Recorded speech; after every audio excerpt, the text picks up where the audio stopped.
What's going on? What's going on, people? All right, this is a video of me playing Ignition online. It's for $200. I started off small. I never started off big. Playing, online because once again, if you've been following my videos, you've been following me, you would know that playing online is high risk because it's rigged and there's a lot of stuff that goes on. But for the first time, somebody posted on my page, on my videos, that I should try playing Ignition. So we're gonna give Ignition a try. But what I've noticed here is when you play the 3-man tournament, like the sit and go, it's much easier to win, but it's a different type of style of play. It's not going to be poker theory because I realized when I had really good hands, I wouldn't win much. But if somebody made a really big raise and I challenged them with a mediocre hand like Jack 7, that 9, Jack 9 would hit the board. And then he would continue to try me, and then he would call all in. And I call him, and all he had was Ace Queen. You see what I'm saying? So it's pretty much having that faith to challenge an opponent with a weaker hand, and by showing that the game itself might give you the winning hand. But most of the time, it's just about taking your chances and really trying to outplay a player. If you can try to get them to fold without even seeing the flop, that's pretty much the way to win that three-handed or 3-player tournament. This one I've played twice. I've played 2 tournaments. I tried to record it, but I was having some connection issues going on. And I noticed that I would just get no cards. So this was like the first time that I've gotten some cards, but this is also the first tournament I've started where I started from the beginning. I just started this tournament. So everybody has 3,000. Player number 13 who's on the button, he has 6,300, right? So the cards might come out in the favor because I was always thinking maybe because I started off late and I'm the smallest chip stack and everybody got like 15, 16,000, 20,000 plus, and I'm still with the starting stack of 3,000. I'm pretty much have no chips. I'm short stack and I'm only gonna have like one move, 1 or 2 moves. It won't be no trying to bluff anybody, or if I have a good hand I miss the flop, I can just be aggressive and play you out of the hand because I have no chips. So anything I call, pretty much they're gonna call, period. But I realized not only just that, even with the most fugazi hands, they had it. Whether they had a 10-7 or a 10-4, they had the 10 or they had the 4. When I had like Queen 8, Queen 9 or something like that, or Queen 10. So as we evaluate playing this tournament here, see, I have Queen 3. He kind of raised, so it's like, all right, I am small blind. I'm gonna fold because, like I said, you want to play positional poker. Now, even though he's in mid position, I had a better position on him, but this is my third time playing the tournament, and playing the tournament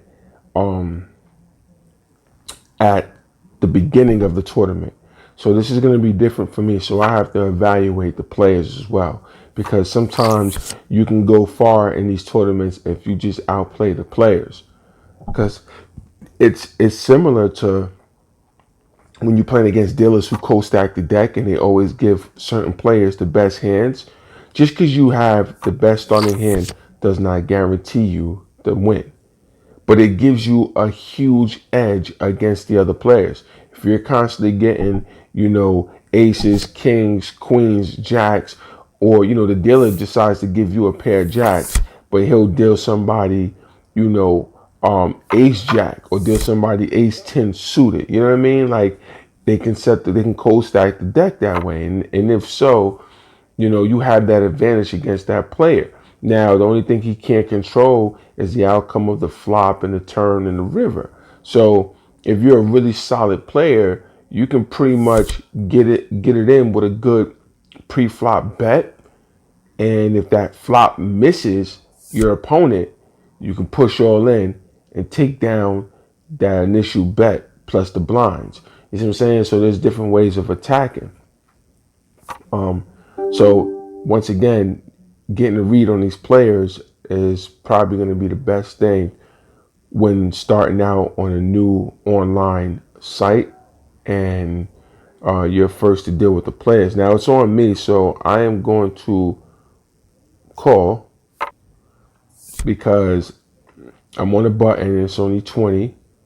I got I got the small blind right behind, not small blind. I got cut off right behind me, so he's the only one that's in position with me. I got the 14. Once again, the button is a 14.8, 14.9% winning percentage. So most people who call from the button, they have the highest winning percentage. Now he raises it to 100, which I think is ridiculous because if you actually had the tens, you would slow roll that.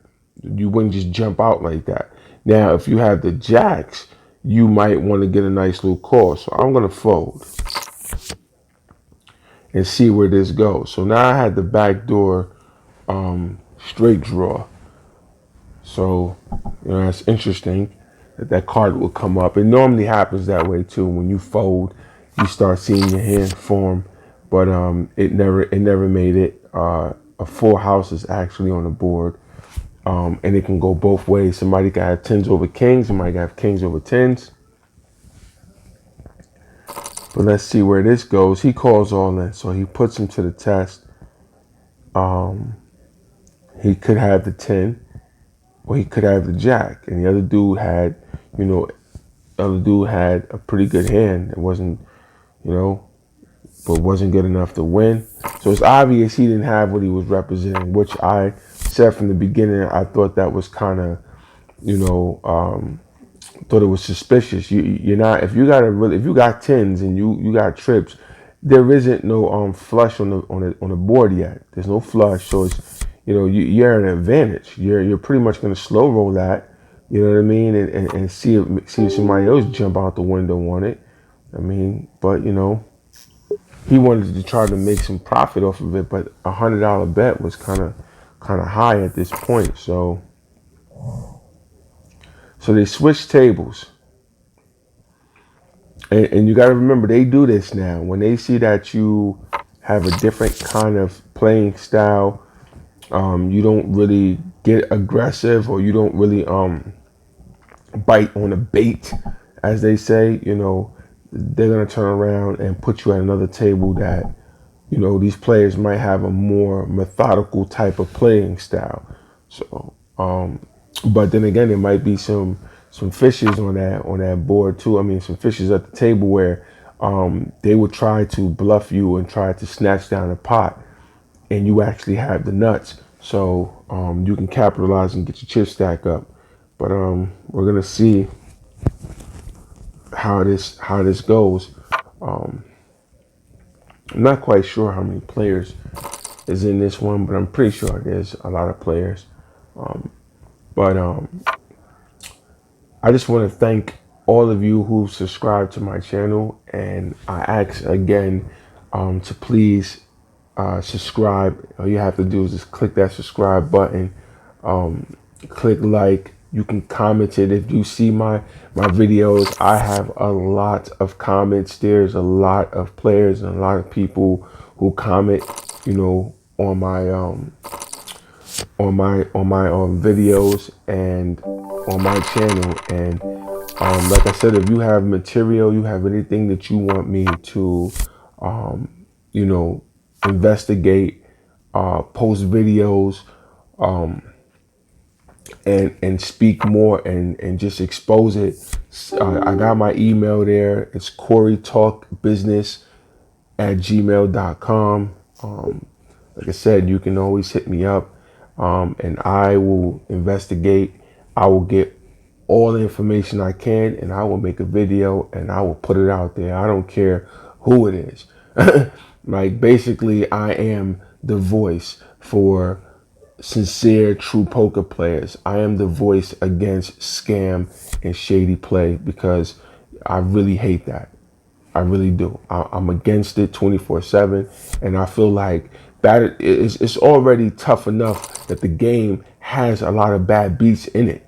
Luck plays an important role in poker, so you already going against a lot of difficult and strategic odds. You're going against a tough game.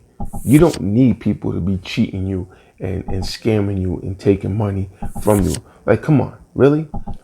Like, that's what we got to deal with now? We got to deal with you cheating us and scamming us and snatching our money all the time, just because you want to exploit? No, that's not happening. I'm gonna expose you at any cost. So at the end of the day, like I said, if you have anything, send it to me. Send it to my email once again, CoreyTalkBusiness@gmail.com, and I will expose it. I will investigate it, and I will put every last information. I got some more stuff that I'm gonna post up there too. More information and some really cool, funny pictures that I came across, but they're very serious though. They're very serious, uh, pertaining to Poker Bros. It's a serious, serious, serious scam, and the way they running it is just, it's awful, man. And that site need to be shut down or need to be regulated. If players enjoy playing on that site, which so far I am not seeing that. Like the reviews, that site gets 2 stars maximum. Most of the ratings are 1.5 stars and 1 stars. There's people saying if they can give it 0 stars, they would. And there is a lot of complaints. A lot. Like there's over 2,500 reviews. And out of all these reviews, sheesh, like 90% of the reviews are bad reviews. So I at that point, I really believe a lot of people do not want to support the site. So it needs to be shut down or regulated to where it is made and proven that it is random selection cards and it is a fair gameplay. It maybe needs IP protection. So if two people are sharing the same IP address, they won't be allowed to play because that's a form of collision, and there's a lot of collision on these on-site games. So at the end of the day, we definitely gonna expose that. And like I said, you see, every hand that they've been giving me, I don't connect on the board. But when I play the three-way sit and go tournaments, I connect.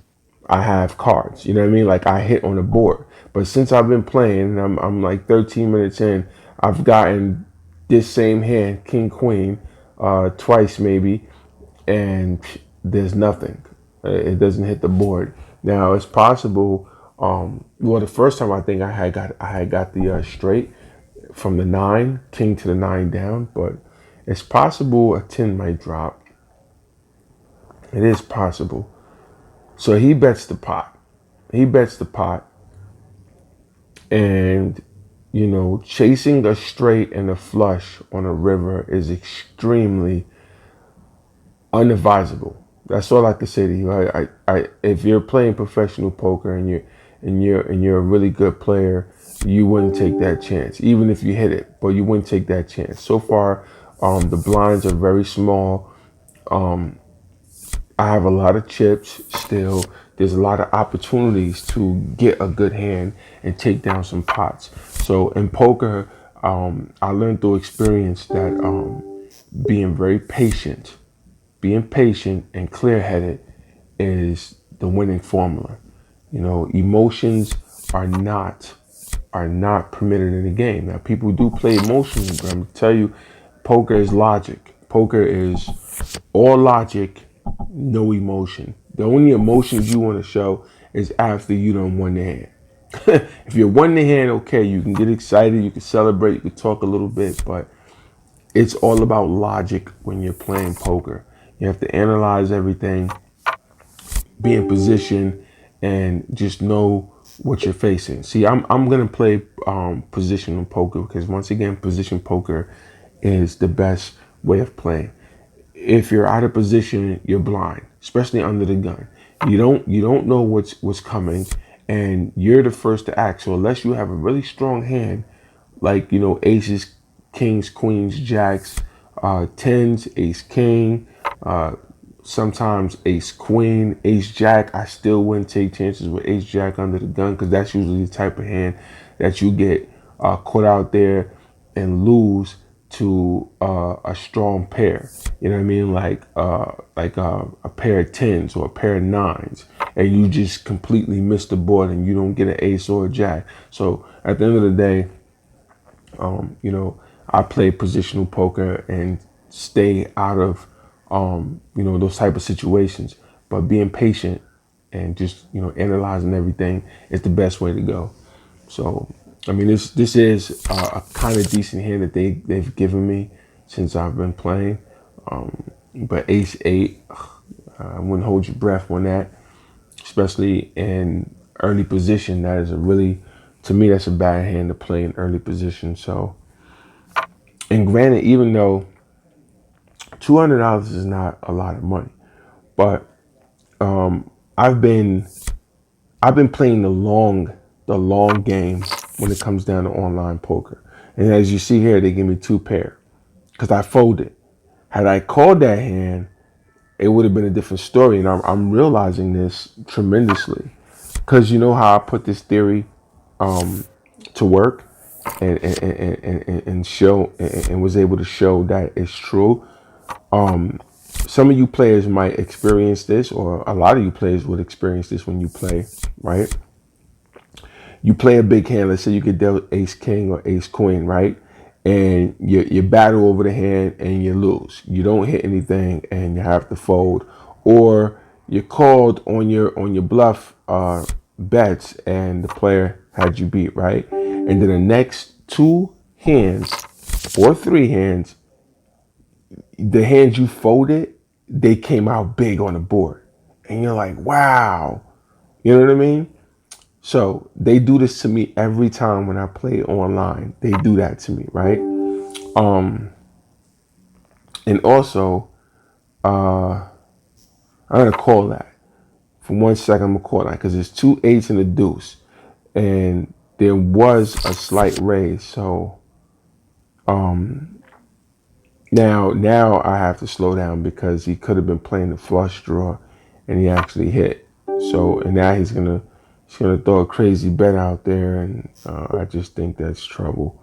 It could have been a nice bluff, but yeah, it's trouble. I didn't think so. See, the way he played it, he made a bet, and when that diamond hit off, that's when the energy just changed. So I believe he was on that flush draw. That's why I folded, and he showed it. So, but right. So I used to say, you know what? When I lose a big hand, I'm gonna play the next three hands straight down. I will play the next three hands, and it'd be similar hands that they will give to me when I fold, and it comes out big, right? I will play the next three hands, and I will lose every last one of them. And then guess what? As soon as I fold the next hand, or the next two hands, they come out big on the board.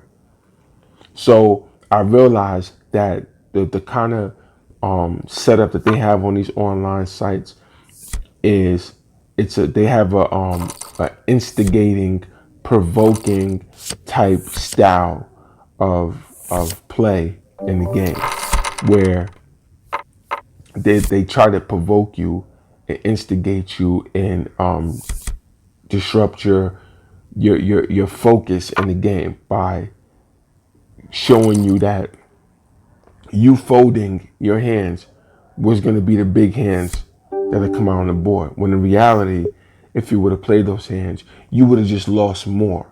So they're trying to provoke you to make bad decisions and to play poorly so that you can get eliminated from the tournament. And it's a real shady thing, but if you put it to the test, you know what I mean? Like I said, you're gonna take my word for it. If you do it, you'll see it. You'll see it happen all the time. So, and here we go with the ace eight again. And last time they made it a winner, Now, if I play it again, it's not going to be a winner. So, but most people would play it, but I'm going to fold it. I just want to see if they make it a winner, then if it's the way I've been saying it, that they play these provoking and manipulating type of styles on a game site. But we're not even gonna get involved with it. We're just gonna follow. We just want to see what goes on. All right, so the 8 came out. Here we go. Have the ace drop. That'd be something. But so yeah. So don't fall for that. If that happens to you, don't fall for it. If they show you that your hands that you folded comes out big and you feel like you should have played that, don't feed into it. It's just another way of provoking you and trying to get you to make poor decisions so that you can lose your money. It's just another tactic. So I've been playing for 20 minutes and I have not gotten one winning hand. So, and these players, look, everybody so far except for 71, hasn't been involved with the hands too tough, but haven't gotten none. The rest of these players have gotten hands, and look at this. Wow, wow, ace nine. He called all in with ace nine. He called him with ace six, and he was the benefactor there, huh?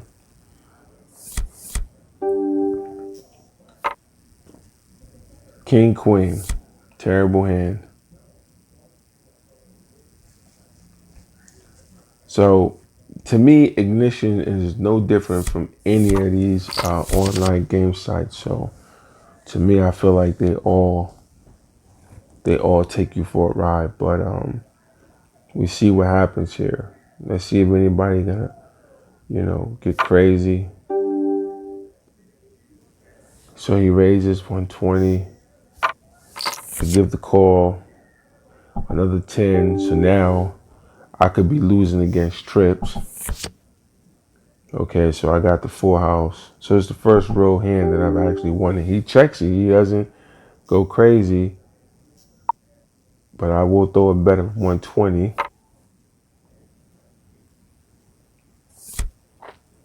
And so he folds that hand.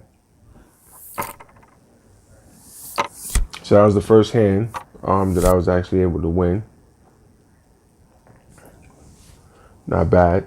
So it took me 20 minutes, 22 minutes to win the hand. But I like to be patient. That's just my style of play. I like to be patient. And that time I was not in position. But I just called. You see what I'm saying? I didn't raise, I just called. Now, if you have a king, queen, king, jack situation and you're out of position, you can just call. You don't have to raise. I wouldn't say raise. I would say just call. Because you got to realize this ain't like live poker. This is online poker. So you going against handicaps. You're going against algorithm, rhythm. You're going against bots, collision, all kinds of stuff. So you have to be real strategic and you have to be smart and try to get everything to go into your favor. You want to be in position with the best 9 hands to play. And if you're out of position, but you got an okay hand, you're gonna call. Like I'm out of position now, and I got queen 9. So really, I'm only making this call for the flush. If queen hits the board or 9 hits the board, okay, but I'm playing it for the flush. If there's no diamonds hitting that board, then most likely I'm going to fold. And so he pushes all in. So it's obvious, he's got ace high, or he's got he's got a pair, and he doesn't want everybody in the hand. So that it's funny he did that because I had the queen 9 diamonds, and that was a good way to push me off, because whatever he had, I could have flopped the flush possibly and ruined his top pair. So I mean, So from what I'm seeing, he's aggressive, but he will be aggressive with a mediocre hand too. He was aggressive with the ace six and got lucky and hit that six. And he pushed all in. His pre-flop game is yet to be determined, but he does like to play aggressive. So he's listed as aggressive. And so we made the call with King 8. I'm out of position, which is not a good situation when you have aggressive players in position. He's on a button. Look, see, yeah, he's really attacking. So I shouldn't have made the call regardless because he's on a button, so he's gonna take advantage. He's taking advantage. He probably had the jack, maybe. Okay, so he's still in position. I'm in small blind, so I have one of the worst percentages. I'm at 11.4. So 11.4, 11.3. Not many win from the small blind, so I have ace queen. I want to see if he's trying to see he folds. See, he wasn't going to take advantage. We're going to call a race because he's out of position. So the one that made the three call number 10. He's in a 10.2, 10.4. But he's still firing, so he might have hit it. I give him one shot. Because we do have the straight draw, so I give one shot at it. I think he might have a pair of eights or something like that. Pair of eights, pair of nines. All right, so we got nothing, so I'm gonna have to fold. Oh, maybe not.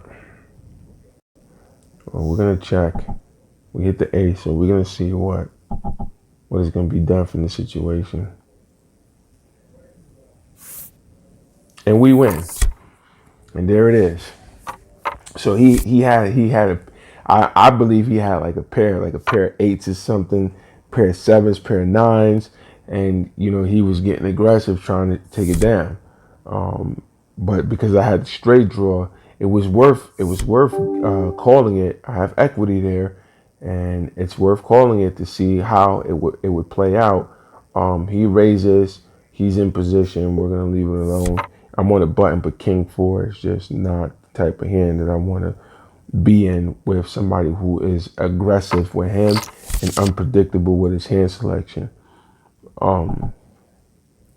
So yeah.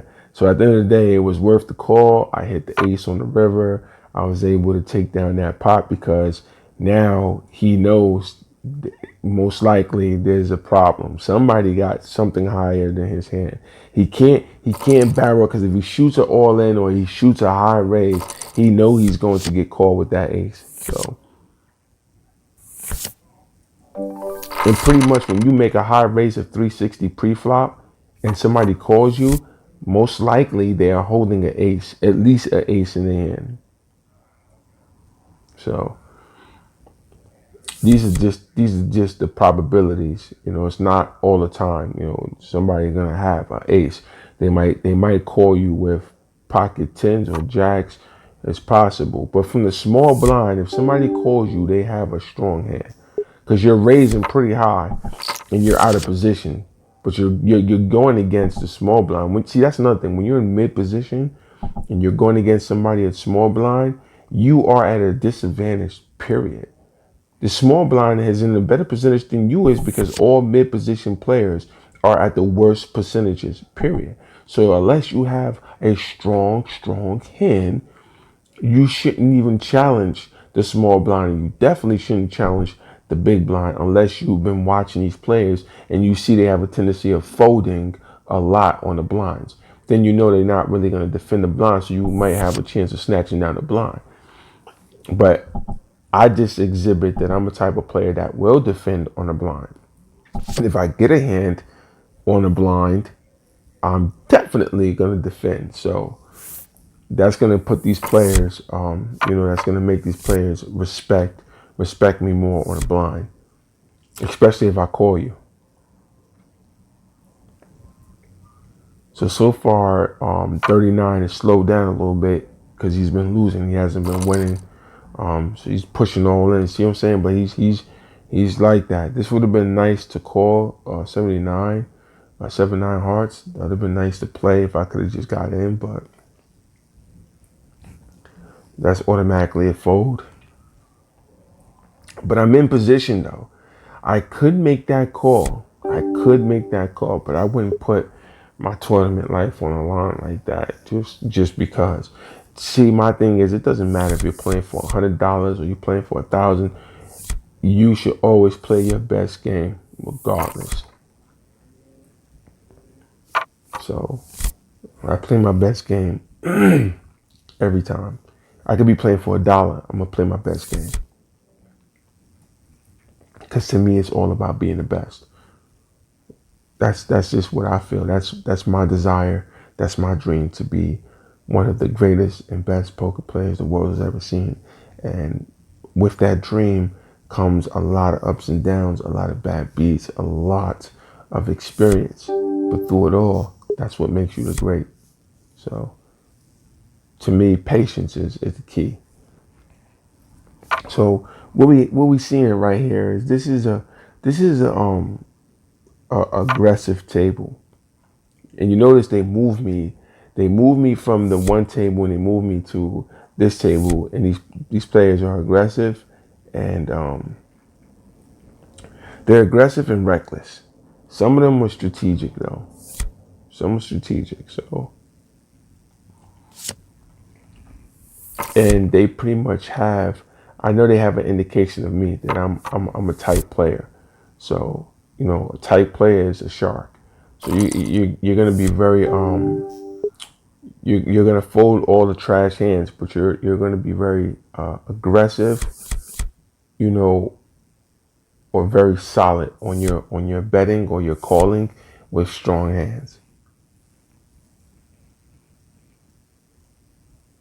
See, once again, he's all in, and with a mediocre hand, he got called on it, and I kind of sensed that from him, and so I wanted to be in position or at least have a solid hand to make his all in raises, because I realized he's the type that will raise all in with a trash hand. He did that against, and this is the second time that the dude did a laughing emoji on him, because that's twice he got caught out there by the same player who called him. But this time, well, it's not twice he got caught out, but he did get called by that player, and he won with the best hand. The first time he called his all in with ace nine, and he had ace six, and he lost to his ace six, which was a bad beat. But this time he had him dominated, and so now this player's on tilt. So he's most likely up. You see, he's most likely going to be pushing all in. He's going to be aggressive because he's on tilt. Now that's what we call playing emotional poker. You don't want to play emotional poker because emotions have nothing to do with poker. But this time he actually had a hand. He had ace king, but the other guy hit a straight and cracked his ace king. Yeah, that's tough. That's tough.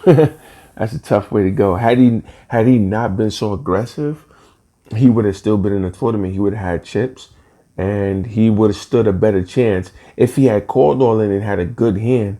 That last one, he would have won. When he raised with his ace king this time around, he wouldn't have caught a bad beat. They would have respected it and they would have folded. But because he just got caught trying to bluff and be too aggressive, when he made that all-in call with a good hand, he got called with a hand that wasn't as good, and he still got cracked. So I've been watching so far. So I've been playing for like 34 minutes.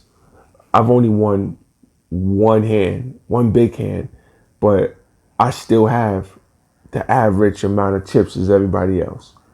So that go to show you how powerful playing with experience and just being patient. That show you how far it goes. Because I've been playing a lot. Like I said, I've been playing a lot, and I've been doing well, but I've been taking some pretty bad beats here and there. But overall, I've been doing well to where I've been making it to the final table a lot, and I've been, scoring some really good, cash out. So at the end of the day, it's just about being patient, just being patient and playing position poker and watching the players in the way they play. I'm a really good reader, so the minute I see something, like I said, if you've been following me, you've been seeing my videos, you already understand that I'm somebody who analyzes a lot, and I watch the players' tendencies and their patterns and the way they move. And so that gives you an edge. You have to know that. You have to watch and you have to pay attention, because poker is also a game of information. So you have to gather every last piece of information you can on a player before you go to war with that player in the hand. You know what I mean? Because it's all about money, but it's all about competitiveness and who has the best gameplay. So you can't be the best if you don't play it. You don't play that way. So. See, I folded queen seven and I would have hit the queen, but that's a problem because it's a flush draw and a straight draw. So my chances of winning that wouldn't have been as strong. Look, he calls all in and he flopped it straight. You see, he flopped it straight. That's why I didn't call that. So I would have lost. All right, so the tournament is on a break, and I'm gonna wrap that up. One player got bumped in 82th place, so there's about 80 players left in this tournament. So it probably started off 100 and something players, maybe 200 players. We're down to 80 players. Like I said, you just gotta be careful. I still say I wouldn't play for big money on these websites, but if you want to play big money on these websites, you can. But that's my analysis so far. It's not that bad. It's not that bad, but there is a lot of poker action instead of poker theory. But players have the same tendencies. Players have the same tendencies. They play the same way, like they play in live poker. So I recognize all these tendencies and these styles of plays, and so I'm able to have an advantage. But if you don't have the kind of experience that I've had, you want to be careful on these websites. That's what I'm saying. You want to be careful because you could lose your money on a regular basis. And once again, please do subscribe, click like, and if you have any information, send it to me. My email is CoreyTalk business at gmail.com. That's CoreyTalkBusiness@gmail.com. You have any information you want me to post, you want me to expose, I'll do it. Just send it to me and I'll take care of you. I'm signing out. Be safe out there and protect yourself and keep your health up and live their best life. And once again, just take something from this video and understand what's going on and be very careful when you play online.